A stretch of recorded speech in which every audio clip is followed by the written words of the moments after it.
Hey guys, back here with the 74 Bronco.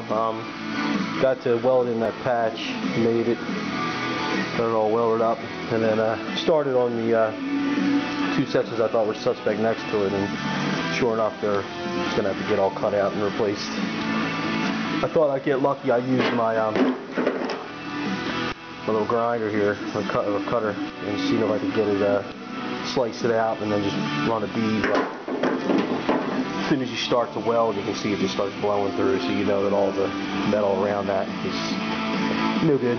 So, but the patch is in here. Like I said, I'm just going to try to work a bead around here and then weld it to try to get the radius that you see on this side here.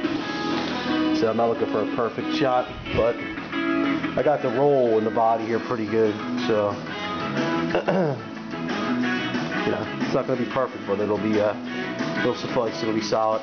I actually used my media blaster, got the panels clean as I could inside, and then I used weld-through primer on this. This actually is a piece from I don't know if you guys saw that Dodge pickup I had in here. My dad was working on. It was the drops from the sections he had used from the quarter patch panels. So it was good thick metal, and it has the E-coat on it. So I just ground all of this off once I got the patch cut out, and then I ground down the other side, and I just put weld-through primer on it. And then I'm going to go back here, and I'm just going to grind all this off as clean as I can. And then I'm going to have to cut this out, so I'm just going to have to go above it like this, and just I'll grab another piece. I guess still got plenty of that quarter panel from that Dodge pickup left, so I'll just roll it. I'll just get a piece of thick solid round stock, and I'll just bang it over to get the roll here, because this is on the pretty good part of the radius here. So just so when it sits in, it's flush and you can weld it up. I like to butt it up as best I can. Sometimes you can like to do the lat welds, but I'm more particular in trying to get it as close as possible. When I did this, it was a little bit off here. You can see the welds a little bit thicker. I had to bridge the gaps here. I didn't feel like cutting another one out because I hadn't pounded on it for a while. But it was good enough. I knew I could fill it in with the weld. So what I'm going to try to do now is when I flip this over, I'm going to try to get my small grinder in there, chisel, and knock out all the slag or whatever else is sitting back there, and then hit it again with the weld-through primer. And then I got to make that patch, small patch on the other side here. Then be done with the metal work on this thing, except for welding the holes for the molding. Once I get that done, pretty much, I don't think all this shit here, I think is just basically surface rust. It'll come off. And down here, I don't think, I mean, I hit it with a hammer and stuff. I think this is just all outside surface rust.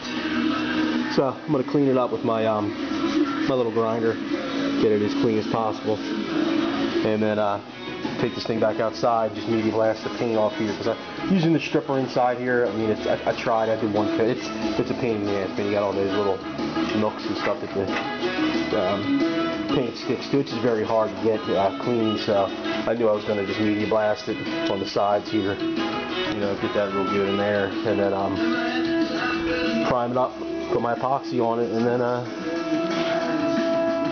put it in the storage with everything else, because I got plenty more work ahead of me. So I said, just giving you guys a quick update on the best way that I think to patch rust up. And it took me about, from start to finish, from the last time I was here, I don't know, maybe an hour and a half to do. Just got to take your time, and what I do too is always leave your air gun here.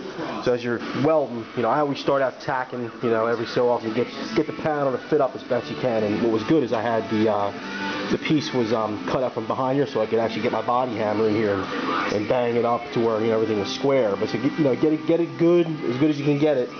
Tack it on the corners, so you got it all pretty much square on there, and then just start filling in and beating it with the body hammer and getting it to be as square as you can. So I'm not happy about here. It seems like there's a low spot here. I don't know if it's sucked in from welding, or if I know I couldn't get my hammer in there because the cutout's like pretty much directly under here. So this thing, the low spot's here. But what I could do is, once I grind everything down, I can actually have my stud puller. It's actually like a little piece of their brass look like rivets basically, and then you put it in there and it just welds it to it, and then you can use your slide hammer and pull it out, or you can even use a slide hammer, drill holes, slide hammer it out. I actually like that way better because it's easier to do it with the tailgate off the truck, because it's hard to get the stud, the slide hammer that they give you with the stud puller. They're not the greatest. My dad's got real big slide hammer down here that you just drill holes, you sheet metal, and then you just weld it up when you're done. So I'll have more updates for you guys. Sell it all, classic Broncos. Take care.